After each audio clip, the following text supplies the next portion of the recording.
السلام علیکم ورحمۃ اللہ وبرکاتہ۔ امام احمد بن حنبل پر شیطان کی شیطانیت۔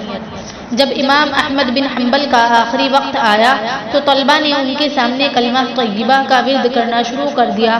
ان کی آواز سن کر امام احمد بن حنبل نے فرمایا لا، پھر تھوڑی دیر کے بعد آواز نکال کر کہا لا۔ ان کے شاگرد حیران ہوئے کہ پورا کلمہ پڑھنے کے بجائے فقط لا پڑھ رہے ہیں۔ جب تھوڑی دیر بعد ان کی طبیعت سنبھلی اور ہوش میں آئے تو کچھ باتیں بھی کرنے لگے۔ اس دوران ایک طالب علم نے پوچھا حضرت، جب ہم کلمہ پڑھ رہے تھے تو آپ پورا کلمہ پڑھنے کے بجائے صرف لا کہہ رہے تھے، اس کی کیا وجہ تھی؟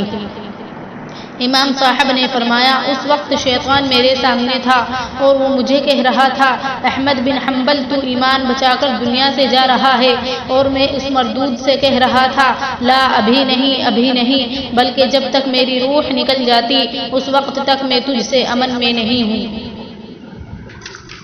شیطان کی سواری اور اس کا مکر۔ ایک آدمی کی بڑی تمنا تھی کہ شیطان سے میری ملاقات ہو اور اس سے بات کروں۔ ایک دفعہ اس کی ملاقات شیطان سے ہو گئی۔ اس کے پاس بڑے جال تھے۔ اس آدمی نے پوچھا تم کون ہو؟ کہنے لگا شیطان ہوں۔ اس نے جال کی طرف اشارہ کرتے ہوئے پوچھا یہ سارا کچھ کیا ہے؟ کس لیے پھرتے ہو؟ کہنے لگا کہ یہ پھندے اور جال ہیں جن سے میں لوگوں کو پکڑتا ہوں۔ اس نے پوچھا میرے لیے کون سا جال ہے؟ شیطان کہنے لگا کہ تیرے لیے کسی جال کی ضرورت ہی نہیں ہے۔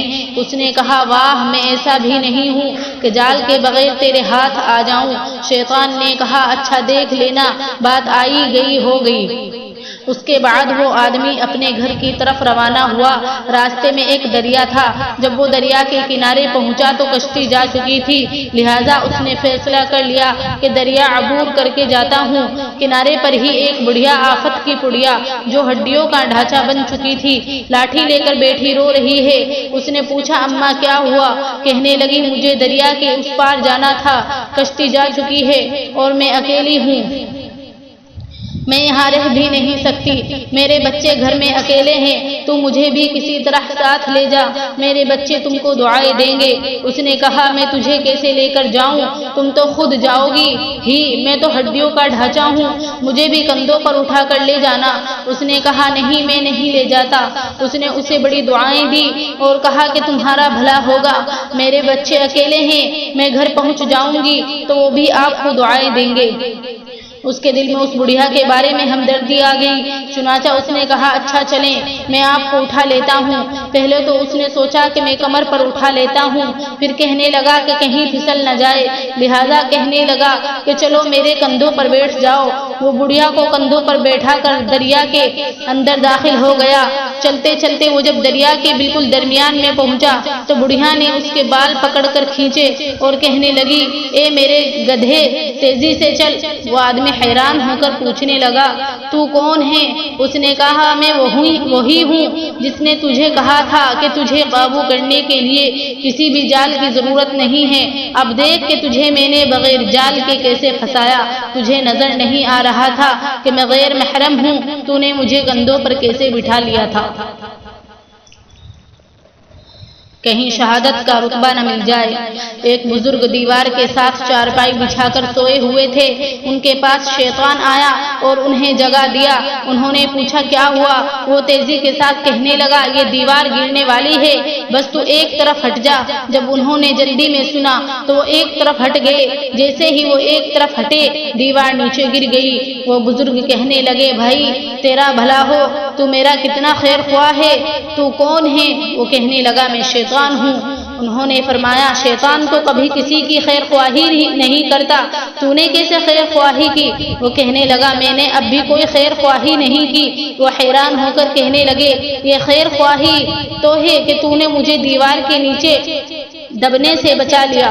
شیطان نے کہا یہی تو میرا فن تھا، اگر آپ وہیں لیٹے رہتے اور دیوار گر جاتی تو اچانک دیوار کے نیچے دبنے کی وجہ سے آپ کو شہادت کی موت آتی۔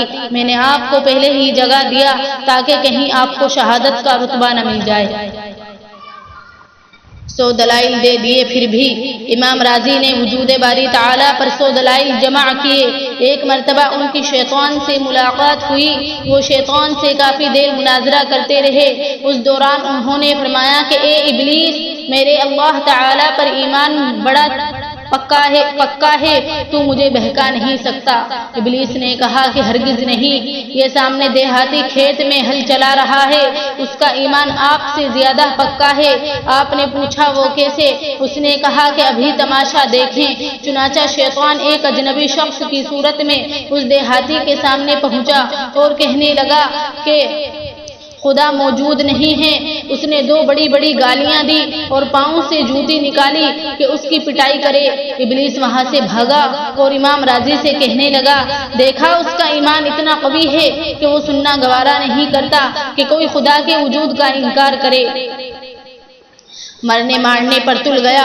آپ سے میں نے بحث شروع کی، آپ نے دلائل دینے شروع کیے، گویا یہ بات سن لی کہ خدا موجود نہیں۔ اب رہی دلائل کی بات تو میں قوی دلائل دے دوں گا تو آپ پھسل جائیں گے۔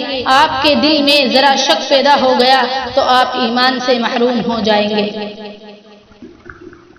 شیخ جیلانی پر شیطان کا داؤں۔ ایک مرتبہ شیخ عبد القادر جیلانی رحمت اللہ علیہ جنگل میں مراقبہ کر رہے تھے۔ اچانک ایک نور ظاہر ہوا جس نے ماحول کو منور کر کے رکھ دیا۔ حضرت رحمت اللہ علیہ متوجہ ہوئے تو آواز آئی، اے عبد القادر جیلانی، ہم تیری عبادت سے اتنے خوش ہیں کہ ہم نے تم سے قلم اٹھا لیا، اب تو جو چاہے کر، تیرے گناہ تیرے نامہ اعمال میں نہیں لکھے جائیں گے۔ جب شیخ عبد القادر جیلانی نے یہ بات سنی تو آپ نے اس بات کو قرآن اور حدیث پر پیش کیا جو سچے گواہ ہیں۔ ایک آیت سامنے آئی کہ اللہ تعالی نے محبوب صلی اللہ علیہ وسلم کو فرمایا، وَاعْبُدْ رَبَّكَ حَتَّى يَأْتِيَكَ الْيَقِينُ۔ اے محبوب صلی اللہ علیہ وسلم، آپ عبادت کرتے رہیے حتیٰ کہ آپ اسی حال میں دنیا سے پردہ فرما جائیں۔ شیخ عبد القادر جیلانی نے سوچا کہ نبی اکرم صلی اللہ علیہ وسلم کو تو یہ حکم دیا گیا ہے، پھر عبد القادر جیلانی کی یہ مجال کہاں کہ اس سے قلم ہٹا لیا جائے، لہذا سمجھ گئے کہ یہ تو شیطان کا چکر ہے۔ انہوں نے فوراً کلمہ پڑھا، لا حول ولا قوت الا باللہ۔ یہ کلمات شیطان کے لیے توپ کے گولے کی طرح ہیں۔ چنانچہ جب یہ گولا لگا تو بھاگ کھڑا ہوا، مگر بھاگتے ہوئے دوسرا فائر کر گیا کیونکہ وہ بڑا خطرناک دشمن ہے۔ کہنے لگا، عبد القادر جیلانی، میں نے اپنے اس حربے سے ہزاروں اولیاء کو دھوکے دیے مگر تو اپنے علم کی وجہ سے بچ گیا۔